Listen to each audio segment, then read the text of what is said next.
We got a big update on a lot of the Mr. Beast drama that's been brewing up over the past few months. In case you don't know, a few months ago, a former Mr. Beast employee comes forward, makes a lot of claims against Mr. Beast and the company. In short, he kind of says Mr. Beast is a fraud. Now, 3 days ago, a YouTuber, Soggy Cereal, made a video called The Truth About Mr. Beast and Dogpack 404, where he pushes back against a lot of the claims made by Dogpack, challenges the narrative of Dogpack's video, and some other claims that Dogpack has made since his initial video. Now, in case you guys are wondering what my role in this entire thing was, I only made 2 videos about Dogpack's first video. The first video that I made was specifically about fake signatures, illegal lottery, and not random subscribers. I think those were the 3 things that I touched on. And in the second video, I just went over the cease and desist that was sent to Dogpack by Mr. Beast's team or whoever represents him. I privated both those videos now because specifically in the first one, I had an interview with Dogpack where it wasn't really an interview. I kind of just let him go off for 10-15 minutes uninterrupted, really. And I feel like I shouldn't do that. I shouldn't have someone on to just, say what they want to say, because if I'm not saying anything against it, then it's just like,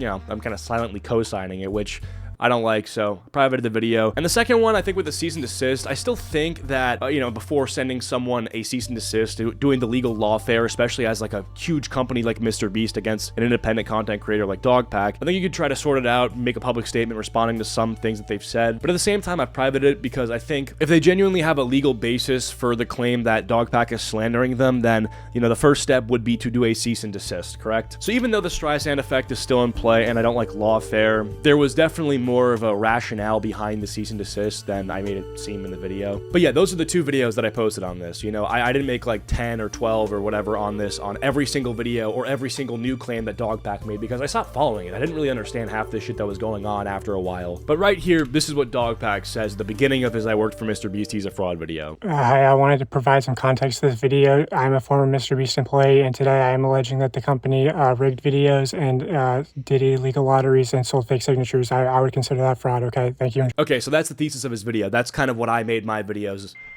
based on. Fake signatures, illegal lotteries, rigged videos.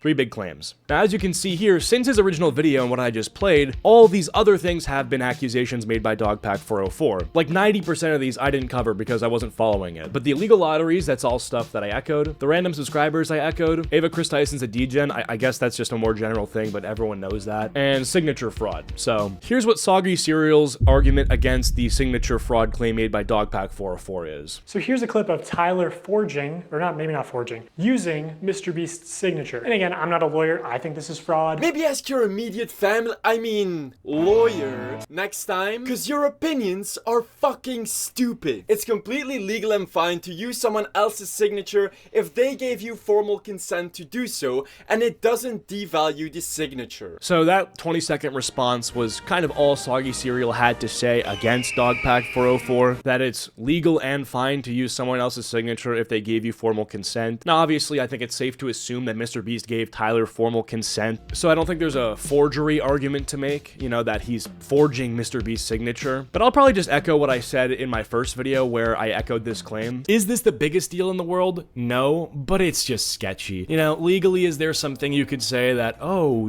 this is the company's signature, and is it Mr. Beast's personal one? No, and so perhaps, other people who work for Mr. Beast can use that and get away with it. I still think it's shitty. Again, it's the whole idea of these are children. You're basically selling them something where they think they're getting one thing and they're not getting that thing, and honest to God, they must know that. They must know that the people who see MB will assume Mr. Beast wrote that, and that might be why they're purchasing the thing.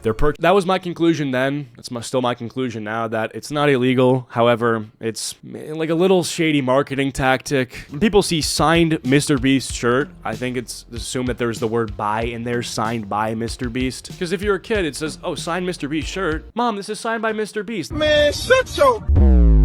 That's what they're gonna say when they want to buy it. He's a poker player. He likes a little bluffery, a little plausible deniability. Also, me disproving cheap attempts at slander from this guy doesn't mean I'm defending this guy. I know a lot of people believe in the delusion that defending Mr. Beast is the safe option. I know those people have been living under a rock lately, but defending Mr. Beast right now is actual career suicide. While regurgitating Dogpack's lies is the easy and safe way to generate millions of views and hundreds of thousands of dollars. But in my opinion, blindly taking either side should be heavily frowned upon, because there are some very questionable and fucked up decisions Mr. Beast has made that he needs to be held accountable for. Now, like I said in the video, is it the biggest deal in the world? No. Is it even that big of a character indictment on Mr. Beast? No. A lot of the other stuff that Dogpack has alleged since this has been far more damning than the fake signature shit. And we'll get into that and how I think what he's been saying about Mr. Beast and him being wrong on certain things is doing a lot more damage than Mr. Beast having a fake signature does. If you're interested in the many other claims that Dogpack has made since his first video, I would look at another video that responds to these claims, because I don't even know what half of them are. I'm not ignoring these other accusations made by Dogpack if they're slanderous and stuff like that. I'm not propping this guy up as some truth teller or someone not worthy of criticism at all. I mean, from what I've seen about some of the claims he's made, he's definitely fucked up a lot. Like, he had a video that's now deleted, I believe, just because there's blatant misinformation in there, which I've made that same mistake of doing, trust me, I know. But I think with him it was more serious. I think he accused someone of domestic abuse. He had alleged something that I believe was untrue, and that's why the video's gone. But again, even right now, I'm not fully in the know, so watch another video on the Dogpack stuff if you're interested in all that. Let's talk about the lies spun by Dogpack and Jake Weddle, that Mr. Beast knowingly hired a registered sex offender, and while working at the company would refer to him by covert codename Delaware because of the crimes he committed there, and as a result is not allowed to go back into the state of Delaware. When I was there, they called him Delaware. He's like, why do you call him Delaware? I didn't know. Apparently they called him Delaware because he's not allowed to go back to Delaware. I don't know if Dogpack and Jake Weddle were simply ignorant, but the fact is that did Mr. Beast hire a sex offender at his company?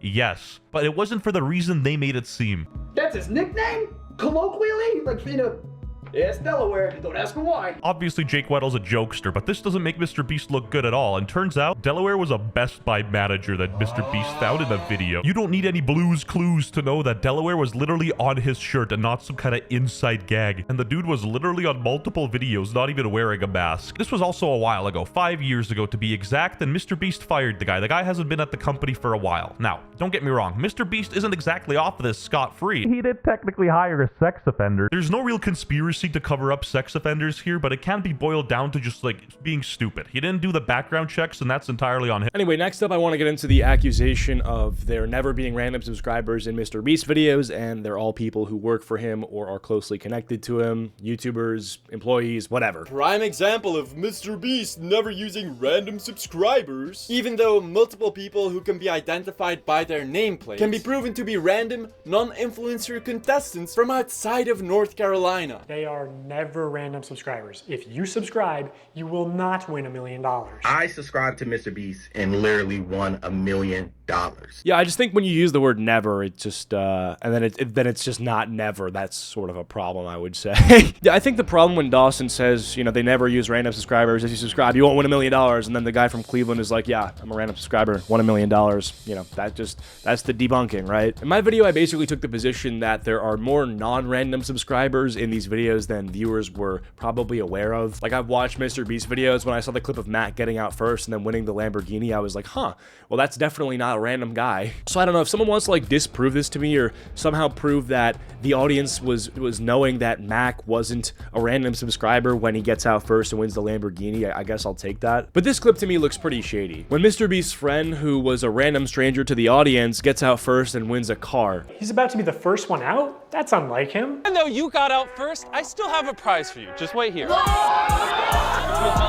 Oh, first person out gets a car, and it just happened to be your friend Mac. These are not random people that he's flying out or random subscribers that he's saying, if you subscribe, I'll put you in a video. It's not any of these people. Mr. Beast has meticulously picked who and what goes into the video, which makes sense, but does in fact invalidate the idea that his videos are 100% random and fair. I said something a little different than Dogpack, a nice freeze frame of myself, but I said it invalidates the idea that they're 100% random, and it does. They're not 100% random. random. There are employees and friends and colleagues of Mr. Beast in these videos, and I didn't know that, and a lot of people didn't know that because Dogpack's comment section is filled with people being like, damn. Now, there are a few cases where it's actually, I think, very explained why there aren't random subscribers, like the Boys vs. Girls video. Actually, a lot of people had COVID, so they had to fill in the people who had COVID with Mr. Beast employees. Oh, that contestant had to get out for her job? I guess you forgot she's your hiring manager. I actually recognize a lot of people in this video, including Jimmy's own girlfriend. Yeah, Dawson.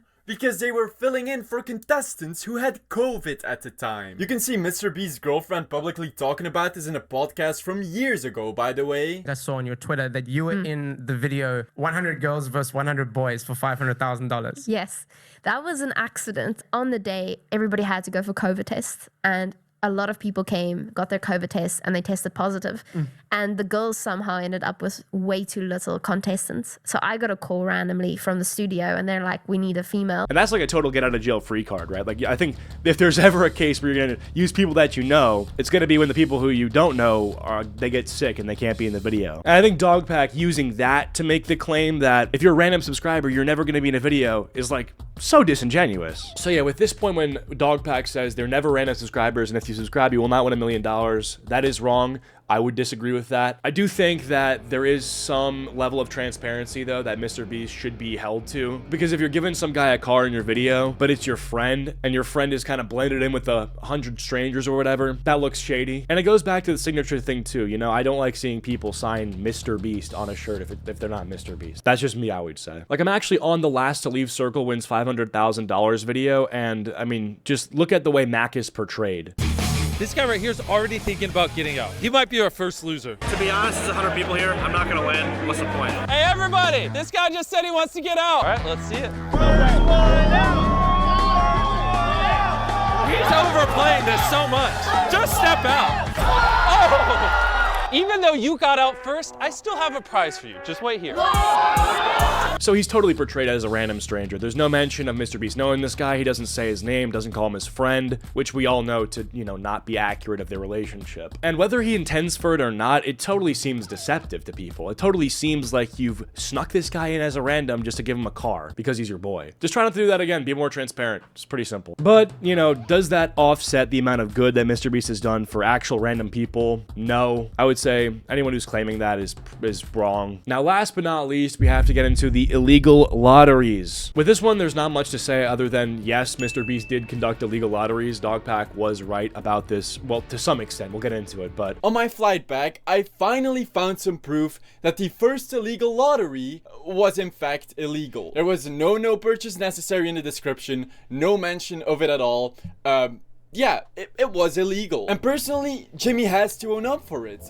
Either by donating the amount of profit he made in that live stream to a charity, or by refunding everyone who bought a shirt in that stream, but that's like so many years ago, so I don't know if that's a possibility. Now, as for the other two, quote, illegal lotteries, it does look like there actually was a free entry option for these giveaways, which makes it not illegal, right? Because if it's paid, then it's a lottery. If it has a free entry, then it is a legal sweepstakes or giveaway. Not sure the technical term, but in conclusion, Mr. Beast has done at least one illegal lottery, but the other two that were claimed, it's looking to be not illegal. And so I will say, when I said in my video illegal lotteries, it was lottery, so my fault on that. I will say the odds changing in real time, though, does make it very fucking sus, in my opinion. If he says in 5 minutes we're picking a winner, and then it's 10 minutes later and he hasn't picked a winner, you know, they've bought into this thing under a false pretense, you know, believing their odds were confined to a 5-minute time frame, and now it's like it's been opened up even further, and there's nothing in the live stream that's regulating this and stopping him from doing this, so